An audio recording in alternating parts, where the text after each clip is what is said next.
Hello, Radhe Radhe. जय श्री कृष्णा। आज प्रदोष का व्रत है। हर हर महादेव। तो मैं प्रदोष के व्रत की तैयारी कर रही हूँ। ये फूल तोड़ रही हूँ प्रदोष के व्रत के लिए। भगवान शंकर जी को सफेद फूल बहुत पसंद है, तो मैं ये तोड़ रही हूँ फूल और अब पूजा करूंगी। फिर आपको शुक्र प्रदोष व्रत की कथा सुनाऊंगी। के खा गया बड़े काम गया जरे ये दादी जी है, मैं इनके घर पे गई थी तो हाँ बेल हैं पत्तर लाने के ना लिए। सुते सुते बता दो के खायो दादी जी कह रहे हैं हैं कि मैं गांव गई थी तो वहां हाँ ने मेरे को उन्होंने ब्रेड पकोड़े हाँ खिलाए, मेरे को उन्होंने पिज्जा खिलाया। दादी जी कई दिन कोट से करो गांव मेरे जाके हैं आए हैं, तो साथ में दादी जी से मिल के आई हूँ और साथ में बेल पत्तर लेके आई हूँ। तो आपको कैसे लगे? हमारे दादी जी पड़ोस के अंदर है, ये बहुत ही अच्छे हैं। किसे तो पकोड़ा इनसे थोड़ी बातें करके आते हैं तो हमारा भी मन और हो जाता है, और ये भी हमें अच्छे अच्छे सीख देते हैं।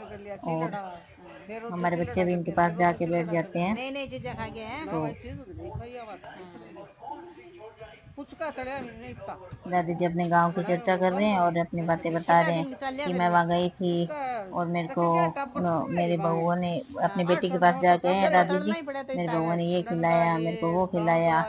वो थोड़े दिन वहां रह के आए, इसलिए दादी जी खुश है। तो ये खाना नहीं खाना चाहिए तो अबे बुढ़ापा में स्वास्थ्य खराब हो जाए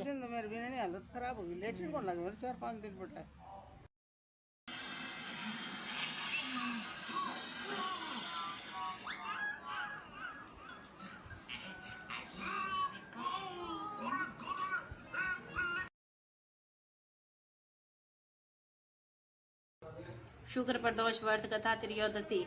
शुक्र त्रयोदशी प्रदोष व्रत पूजा विधि सोम प्रदोष के समान ही है। इसमें श्वेत रंग की खीर जैसे पदार्थ का सेवन करने का महत्व होता है। सूत बोले, प्राचीन काल की बात है। एक नगर में 3 मित्र रहते थे। तीनों मित्रों में घनिष्ठ मित्रता थी। उनमें से एक राजकुमार, दूसरा ब्राह्मण पुत्र और तीसरा सेठ पुत्र था।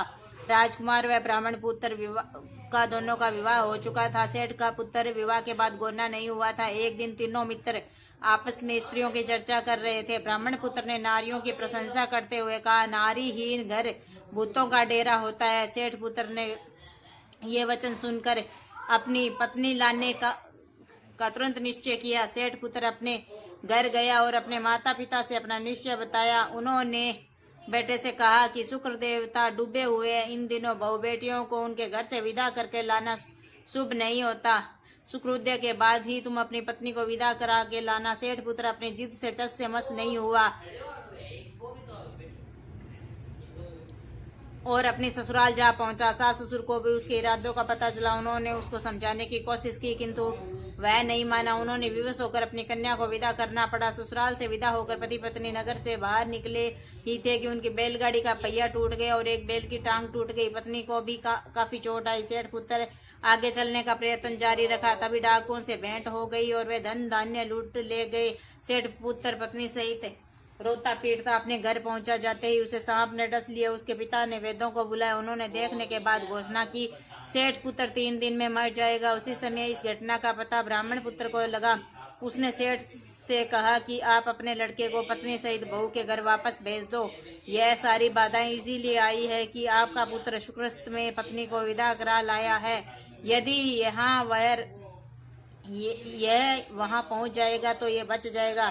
सेठ जी को ब्राह्मण पुत्र की बात जच गई और अपनी पुत्र वधु और पुत्र को वापस लौटा दिया। वहां पहुंचते सेठ के पुत्र की हालत ठीक होनी आरंभ हो गई। शेष जीवन सुख आनंद पूर्वक व्यतीत किया और अंत में वह पति पत्नी दोनों स्वर्ग लोक को विमान द्वारा गए। शुक्र प्रदोष व्रत कथा पूर्ण। प्रदोष व्रत की जय हो। हर हर महादेव। भोलेनाथ की जय हो। माँ पार्वती की जय हो। शिव परिवार की जय हो। राधे राधे। जय श्री कृष्णा।